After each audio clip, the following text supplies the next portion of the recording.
All right, I'm not wearing glasses because big news. I've finally been deemed literary enough to wear a monocle. They're so much easier than glasses because it's obviously just in one eye. So you just kind of like, you just sort of pop it there. I'll try the other eye, that's probably the easy one. When you're reading, you just have to make sure that you're sort of doing this face. You hold the book like this, and obviously then when you turn the page, thankfully I did buy some different sizes, which just, so you just sort of pop it around like this. Then you can read. It's almost like you just need to have two of them, like a wire thing that attaches them together. And then I suppose you'd need to hook it around your ears, some sort of ear, like an ear arm. So they'd be kind of like, like monocle wire ear arms. Broken it. Today, as ever, we have designer Gaston Plum. Gaston Plum, who is very kindly, he's already working on the book cover. I'm so lonely. All I have is this. My pencils are my life. I love lead, but I long for more. Poor Gaston Plum. Let's get our guest out. Some stuffy types don't know how to take her, but as you know, we're very inclusive here at the book club. We like mavericks. Can you please waft your goddamn books right in the face of Professor Alexis Strum? Thank you so much for joining us. The question on everyone's lips, is where do you keep your books? Because I believe that's your library, isn't it? Yeah, what I do, I have one at the moment, just on my little poof. And then I just, and that's one, and I kind of do one book at a time, because I don't want to like engorge my brain with too much readery. We've never had someone on who just so openly admits to reading just one book at a time. It's almost freeing. I mean, obviously I hate it and would never do it.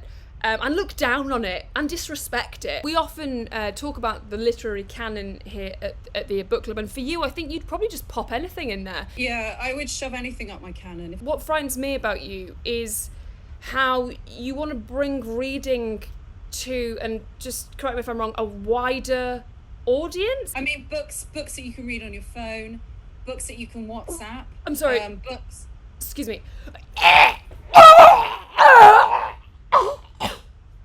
I'm so sorry. I think you're going to have to be very careful and give me a warning when you say that. What, in your opinion, is the best word? Oh gosh, that's really hard. Probably something small, like How are you spelling that? So I choose that first letter of the alphabet that we're all familiar with. A. So I'm sorry. Where's the A coming in? Please. In book, table, place. Okay. Room of one's own, a house I own in California. This is going to be a long hour. What do you feel is the most overused word? Mate. Mate. Like, all right, mate. Mate. Yes, sure. That's obviously, again, the circles that you run in. Of course, I prefer the term boon companion. Mate works well, not just if you are a ship man. Not just if you're Harold Shipman. Harold Shipman, obviously very famous. Read his memoir about how he can't stop saying the word mate. Also sailors. I'm interested you didn't say you went for mate and not the word moss. Ever read Heat magazine? Heat. Is it scientific thermodynamic? Kind of sciencey, yeah. Sometimes I'll just, if I'm going for a big dump, I'll go and get out my Heat magazine, sit on the toilet, crunk one out, and read my horoscopes. I presume you mean by taking a dump, taking a large book, a large book, and just placing it very heavily down an old mahogany table. Mahatma Gandhi table, yeah. Mahatma Gandhi's old mahogany table. I think it's about time to get to the book we've all read. 3, 2, 1. Big power. Little hands. Who wrote Big Power, Little Hands, please, Dr. Professor Alexis Strum? Virginia Woolf. But it's, obviously not the main Virginia Woolf. It's Virginia Woolf with a U. Yeah, Virginia Woolf. And also I think she pronounced her name Virginia. Virginia Woolf. Yeah, Virginia which Woolf. it's surprising that she didn't get as far as the other one. Virginia, because I think people in those days didn't take people seriously when they had names that sounded like wolf. Let's pop over to designer Gaston Plum. Gosh, he's very talented, isn't he? And I couldn't recall that cover, and it's lovely to see it again. It's lovely to see it again. I forgot about the monkey. I forgot about the monkey who's dropped his bananas. Yeah, she used to spell it like vagina, didn't she? Because she wasn't aware, actually, that is also very similar to the name of the woman's anatomy. I don't think I'm aware. What part of the anatomy does it sound like? The vagus nerve. It opens with the sports game. I was imagining if I didn't have a sports bra, what that would be like. Very, very difficult. I wear a literary bra, which is made of hardback pamphlets. Hardbacks. Yeah. The opening sports match between the school I was going to say school women, because that's how she refers to them as school women. Yes, I mean, it was in the days when obviously there were lots of boarding schools, that she has this vision of a game called basketball, and that that sense of like she's a girl wanting to play a man's game that hasn't even been invented yet. You're kind of thinking, well, who's the protagonist?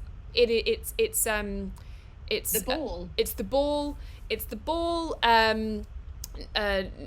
Nonny. The lovely scene where she goes to sleep with the ball. She has no food. She just has some gruel, and she goes to bed with the nonny, and makes a little hat, doesn't she, out of a sock. I will just pause very briefly just to ask the chat, what genre did you feel this book was? Psycho horror. So you've got your lovely, very seemingly innocent, very chaste scene with Nonny, which becomes quite violent, and the ball wants more, and that is something that when I was younger, I read this when I was a child as well, and it taught me a lot. It taught me a lot about balls. It taught me a lot about what to expect from them and what to expect from sports.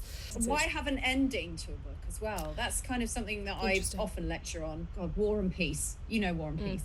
So what I did was I just ripped off the last 80 pages and I gave that to the class. That's not making me sick to hear you say you committed such violence on a classic text, but what I will say is I now can't feel my entire right side of my body.